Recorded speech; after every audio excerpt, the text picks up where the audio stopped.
Saint Augustine, commentary on Psalm 69, following. Hearken unto me, O Lord, for sweet is your mercy. Verse 16. He has given this as a reason why he ought to be hearkened unto, because sweeter is the mercy of God. To a man set in trouble, the mercy of God must needs be sweet.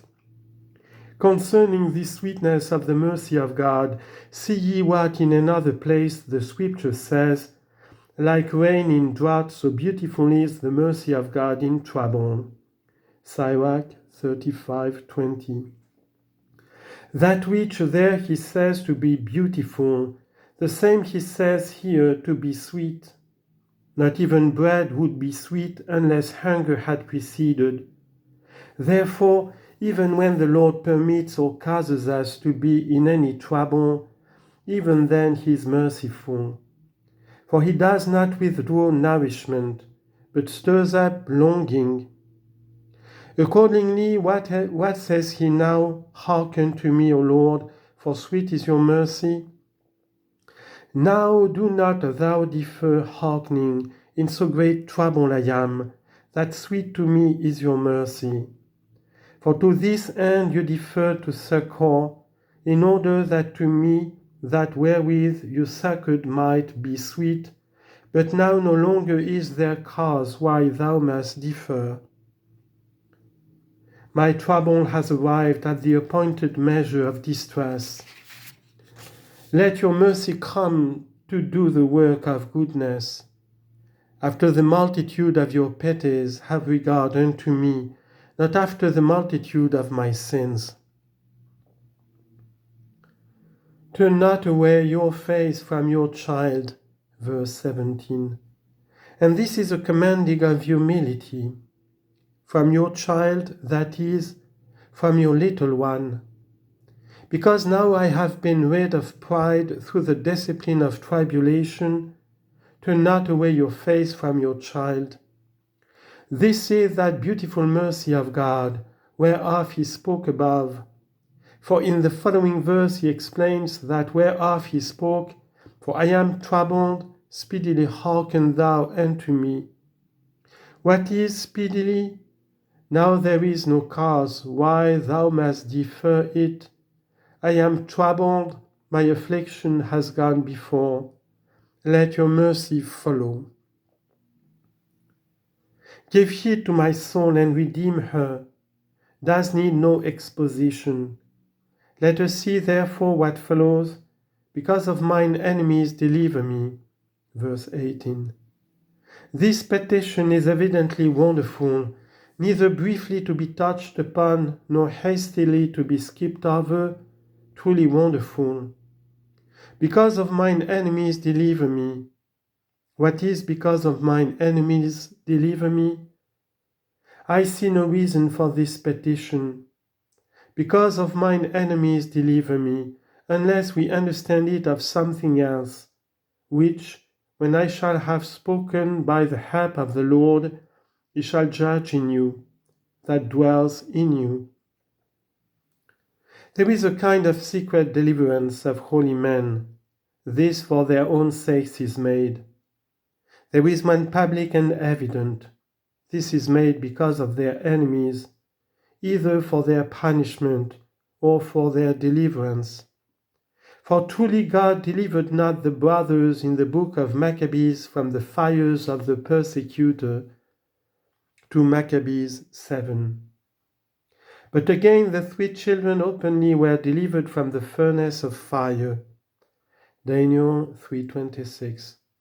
Because their body also was rescued, their safety was public. The former were in secret crowned, the latter openly delivered, all however saved. There is then a secret deliverance. There is an open deliverance. Secret deliverance does belong to the soul, open deliverance to the body as well. For in secret the soul is delivered, openly the body. Again, if so it be, in this psalm the voice of the Lord, let us acknowledge. To the secret deliverance does belong that whereof he spoke above. Give heed to my soul and redeem her. There remains the body's deliverance. For on his arising and ascending into the heavens, and sending the Holy Ghost from above, there were converted to his faith they that at his death did rage, and out of enemies they were made friends through his grace, not through their righteousness. Therefore he has continued, because of mine enemies deliver me.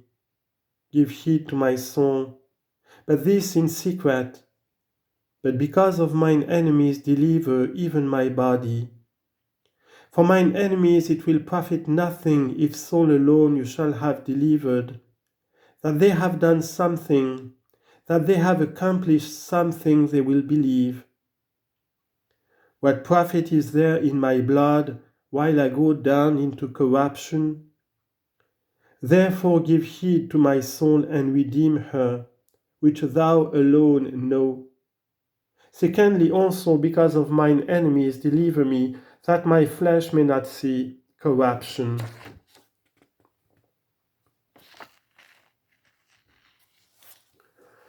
You know my reproach and my confusion and my shame. Verse 19. What is reproach?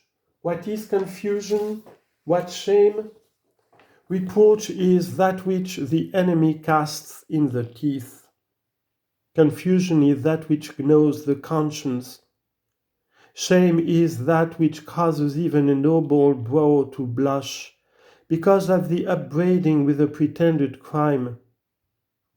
There is no crime, or even if there is a crime, it does not belong to him against whom it is alleged.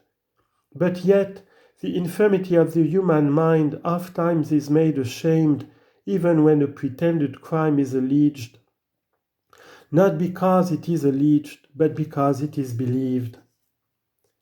All these things are in the body of the Lord. For confusion in him could not be, in whom guilt was not found. There was alleged as a crime against Christians the very fact that they were Christians. That indeed was glory. The brave gladly received it, and so received it as that they blushed not at all for the Lord's name. For fearlessness had covered the face of them, having the effrontery of Paul, saying, For I blush not because of the gospel, for the virtue of God it is for salvation to everyone believing. Romans 1:16. O Paul, are you not a venerator of the crucified? Little it is, he says, for me not to blush for it. Nay, therein alone I glory. Wherefore the enemy thinks me to blush. But from me far be it to glory save in the cross of Jesus Christ, through whom to me the world is crucified, and I to the world. Galatians 6:14. At such a blow as this then reproach alone could be hurled. For neither could there be confusion in a conscience already made whole, nor shame in a broad so free, but when it was being alleged against certain that they had slain Christ, deservedly they were pricked through with evil conscience, and to their health confounded and converted, so that they could say, You have known my confusion.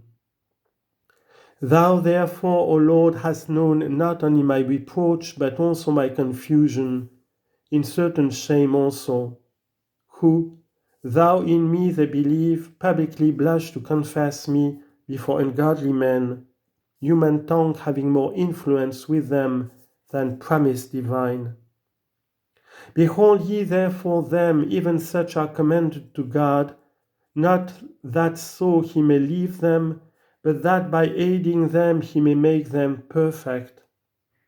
For a certain man, believing and wavering, has said, I believe, O Lord, help my unbelief. Mark 9:24. In your sight are all they that trouble me. verse 20. Why I have reproach, you know, why confusion, you know, why shame, you know.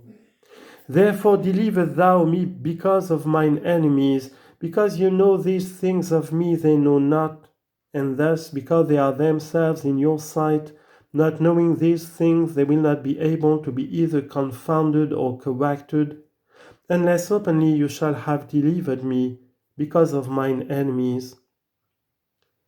Reproach my heart has expected and misery. What is has expected? Hath foreseen these things as going to be, has foretold them as going to be. For he came not for any other purpose. If he had been unwilling to die, neither would he have willed to be born. For the sake of resurrection he did both. For there were two particular things known to us among mankind, but one thing unknown. For we knew that men were born and died, that they rose again and lived, for everlasting we knew not. That he might also to us, that he might show to us that which we knew not. He took upon himself the two things which we knew. To this end therefore he came. Reproach my heart has expected and misery. But the misery of whom? For he expected misery, but rather of the crucifiers, rather of the persecutors, that in them should be misery, in him mercy. For pitying the mercy of them, even while hanging on the cross, he says, Father, forgive them, for they know not what they do. Luke 23:34. What then did it profit that I expected? That is, what did it profit that I foretold?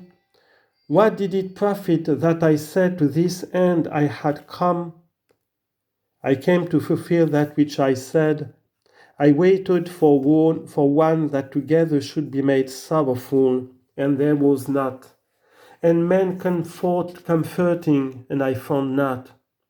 That is, there was none. For that which in the former verse he said, I waited for one that together should be made sorrowful. The same is in the following verse, and men comforting. But that which in the former verse is, and there was not. The same in the following verse is, and I found not. Therefore, another sentence is not added, but the former is repeated. Which sentence, if we reconsider, a question may arise. For were his disciples nowise made sorrowful when he was led to the passion, when on the tree hanged, when dead? So much were they made sorrowful that Mary Magdalene, who first saw him, rejoicing, told them as they were mourning what she had seen. The Gospel speaks of these things. It is not our presumption, not our suspicion. It is evident that the disciples grieved. It is evident that they mourned. Strange women were weeping. When to the passion he was being led, and to whom turning he says, Weep ye, but for yourselves, do not for me. Luke 23:28. Peter certainly loved very much, and without hesitation threw himself to walk on the waves. Matthew 14:29. And at the voice of the Lord he was delivered. And thou following him when led to the passion, with the boldness of love, yet being troubled, thrice he denied him. Whence, except because an evil thing it seemed to him to die? For he was shunning that which he thought an evil thing. This then even in the Lord he was lamenting, which he was himself shunning. On this account, even before he had said, Far be it from you, O Lord, merciful be thou to yourself, there shall not come to pass this thing. Matthew 16:22. At which time he merited to hear Satan. After that he had heard, Blessed are you, Simon Bar-Yona. Therefore, in that sorrowfulness which the Lord felt because of those for whom he prayed, "Father, forgive them, for they know not what they do." Luke 23:34. No companion he found, and I waited for one that together should be made sorrowful, and there was not. There was not at all, and men comforting, and I found not. Who are men comforting? Men profiting. For they comfort us. They are the comfort of all preachers of the truth. And they gave for my food gall, and in my thirst they gave me vinegar to drink. Verse 22. This was done indeed to the letter, and the gospel declares this to us. And we must understand, brethren, that the very fact that I found not comforters, that the very fact that I found not one that together should be made sorrowful, this was my gall. This to me was bitter. This was vinegar. Bitter because of grief. Vinegar because of their old man. For we read that to him indeed gall was offered, as the gospel speaks, but for drink, not for food. Matthew 27:34. Nevertheless, we must so take and consider that when fulfilled, which here had been before predicted, they gave for my food gall. And in that very action, not only in this saying, we ought to seek for a mystery, at secret things to knock, to enter the rent veil of the temple, to see there a sacrament, both in what there has been said and in what there has been done. They gave, he says, for my food gall. Not the thing itself which they gave was food, for it was drink, but for food they gave it. Because already the Lord had taken food, and into it there had been thrown gall. But he had taken himself pleasant food when he ate the Passover with his disciples. Therein he showed the sacrament of his body. And to this food so pleasant, so sweet, of the unity of Christ, of which the apostle makes mention, saying, "For one bread, one body, being many we are." 1 Corinthians 10:17. And to this pleasant food, who's there that adds gall, except the gainsayers of the gospel, like those persecutors of Christ?